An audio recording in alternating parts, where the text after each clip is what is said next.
Bienvenidos. A continuación, se presentará la instrumentación de dos plantas bajo el diseño de estrategia de control realizado por Francisca Delgado y quien les habla, Camila Stay. La primera planta por instrumentar es una planta de osmosis reversa de acuerdo con los siguientes objetivos.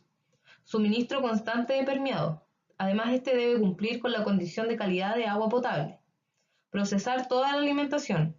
Protección de las membranas de la sobrepresión y concentración de cloro. Protección de bombas y óptima operación de filtros. Para obtener información del rendimiento del proceso, en el tanque TK101 se colocarán indicadores de pH y conductividad para comparar con los indicadores del tanque de permeado.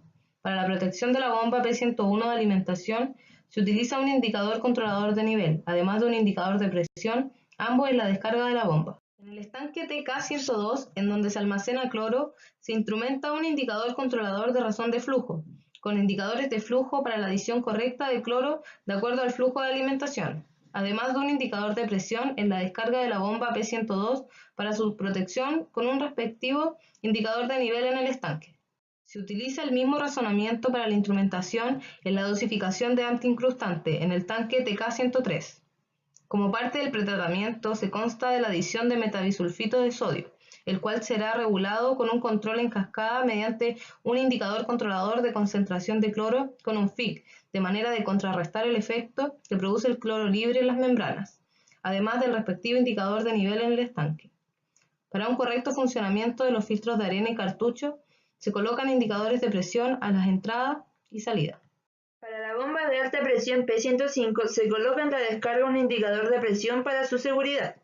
Previo al ingreso de la corriente al sistema de osmosis inversa, se debe tener consideración de variables críticas en el proceso que son la temperatura, presión y conductividad, instrumentando con un indicador controlador de temperatura en cascada con un FIC para controlar la sobrepresión en el sistema, además de indicadores de conductividad y presión para comprobar el correcto funcionamiento de las membranas.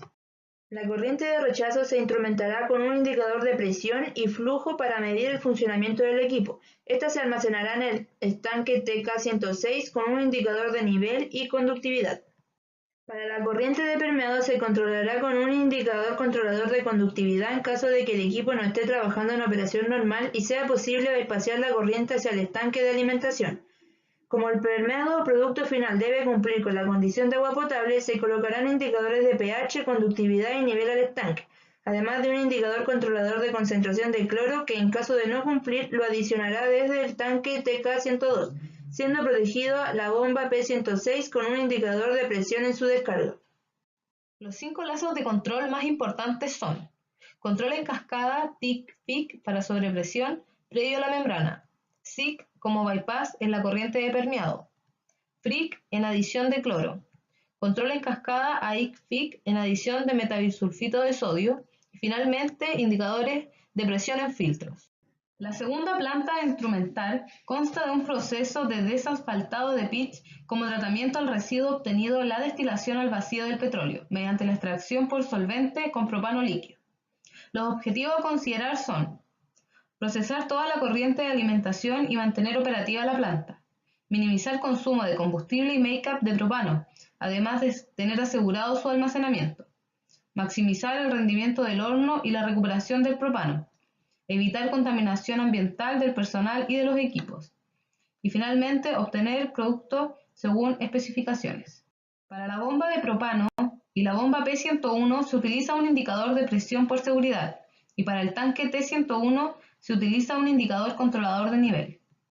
Luego, en el intercambiador de calor C101 se controla la temperatura de alimentación con la finalidad de controlar el flujo del agua de servicio. Para controlar el flujo de propano necesario, según el flujo de alimentación, se utiliza un FRIC.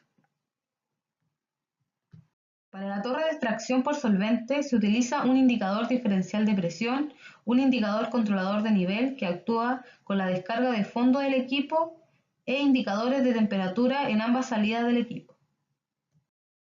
Para controlar la contaminación por gases al ambiente se utiliza un control en cascada AIFIC que controla el porcentaje de exceso de aire. Además, se controla la temperatura de salida con un TIC que varía el flujo de combustible, y para el control de la presión del equipo se utiliza un PIC actuando sobre el flujo de gases de salida.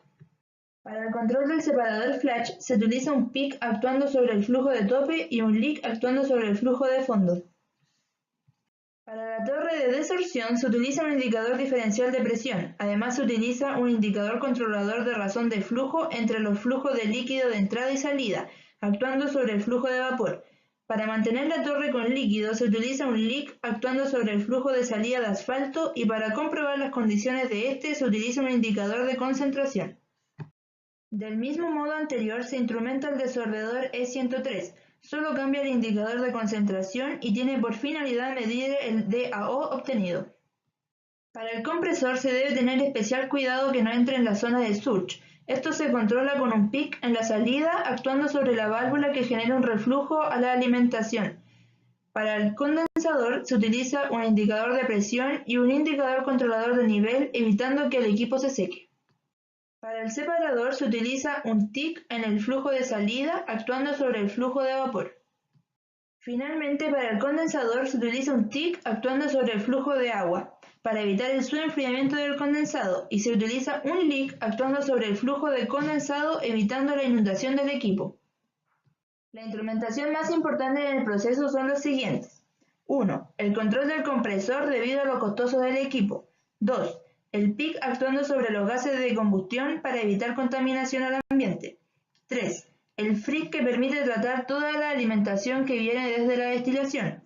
4. Los indicadores de concentración de los productos finales, DAO y asfalto. Y 5. Los FRIC en ambos desorbedores para tratar de manera eficiente los flujos. Con esto damos por finalizado nuestra presentación de diseño de estrategia de control para las plantas de osmosis reversa y el proceso de desasfaltado de pitch. Muchas gracias.